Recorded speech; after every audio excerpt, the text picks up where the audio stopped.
Je suis Madame Tabara Gaye, présidente de l'Association mauritanienne pour la promotion du sport féminin, déléguée nationale du GTCF, c'est-à-dire groupe de travail Conféges pour la promotion de la participation des femmes et des jeunes filles aux activités de jeunesse, sport et loisirs. Et je viens d'être élue récemment comme coordonnatrice régionale sport au niveau de la zone B de l'Afrique de l'Ouest. On avait une session de renforcement de capacité à Goma, au Congo, RDC. Une session de formation, de renforcement de capacité et d'assemblée élective, assemblée générale élective. Donc c'était la 4e assemblée générale élective. On était 36 délégués venus de 27 pays du monde, c'est-à-dire les 5 zones géographiques étaient représentées. Donc la Conféges, tout d'abord, c'est Conférence des ministres de la jeunesse et des sports des États et des gouvernements ayant le français en partage, mais depuis 2013, c'est Conférence des ministres de la jeunesse et des sports de la francophonie. Donc tous les pays membres de la francophonie étaient présents. Donc d'où 27 pays et 36 délégués. Donc nous avons procédé tout d'abord à une session de renforcement de capacité qui a duré 2 jours. Et là, nous devions passer finalement aux élections. Actuellement, je suis la coordonnatrice régionale sport de la zone B, c'est-à-dire la zone B, c'est la zone de l'Afrique de l'Ouest. Donc tous les pays de l'Afrique de l'Ouest étaient présents. En quoi consiste votre tâche? Donc notre tâche consiste tout d'abord, en tant que délégué, tout d'abord, à veiller à ce que le sport, à ce que les activités sportives du ministère, que ces activités soient réalisées, à ce que la promotion surtout de la femme, à ce que la femme occupe leur place. Donc je suis professeur d'éducation physique et sportive, j'ai été formée en Allemagne, donc j'ai enseigné au lycée de jeunes filles.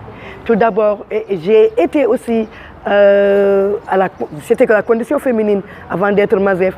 Donc dès mon retour de l'Allemagne, je donnais des cours au centre pilote Sonaco. En même temps, je travaillais, j'étais au ministère et je donnais des cours au lycée de jeunes filles.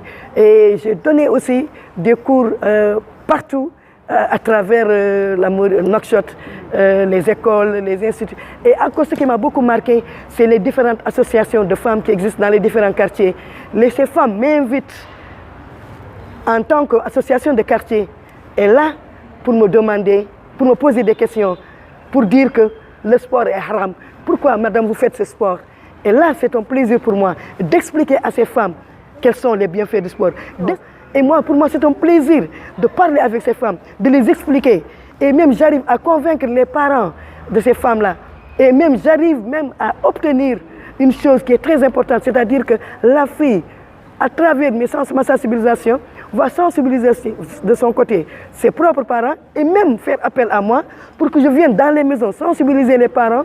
Et je vous jure qu'une fois, à plusieurs reprises, les parents même m'appellent pour me dire nous avons fait des tours de terrain au sein même de notre maison. Parce qu'il ne s'agit pas seulement d'avoir un terrain de basket ou bien un stade pour pouvoir faire du sport. Au sein même de la maison, on peut se mouvoir, on peut marcher, on peut se distraire, courir, on peut bouger. Mais ce qui est grave, c'est que nous restons à la maison, la majeure partie, à manger, à boire, à se coucher. Et voilà, les risques, plusieurs maladies sont là. Donc nous, notre rôle, c'est de sensibiliser ces femmes. C'est d'amener à ce que les gens soient imprégnés des bienfaits du sport. Que les gens sachent ce que nous faisons. Donc, étant la première femme professeure d'éducation physique et sportive de la Mauritanie, pour moi, c'est un plaisir et c'est aussi une joie de promouvoir le sport féminin en Mauritanie, de promouvoir, de parler de la participation du sport féminin, de faire de telle sorte que les filles aiment ce sport. Et j'ai eu à faire des sensibilisations, à aller dans les universités pour parler des filles, pour les sensibiliser, pour qu'elles puissent intégrer le Centre national de formation des cadres de la jeunesse et des sports, pour qu'elles puissent être à l'Institut supérieur de formation des cadres de la jeunesse et des sports, pour qu'elles puissent pratiquer ce sport.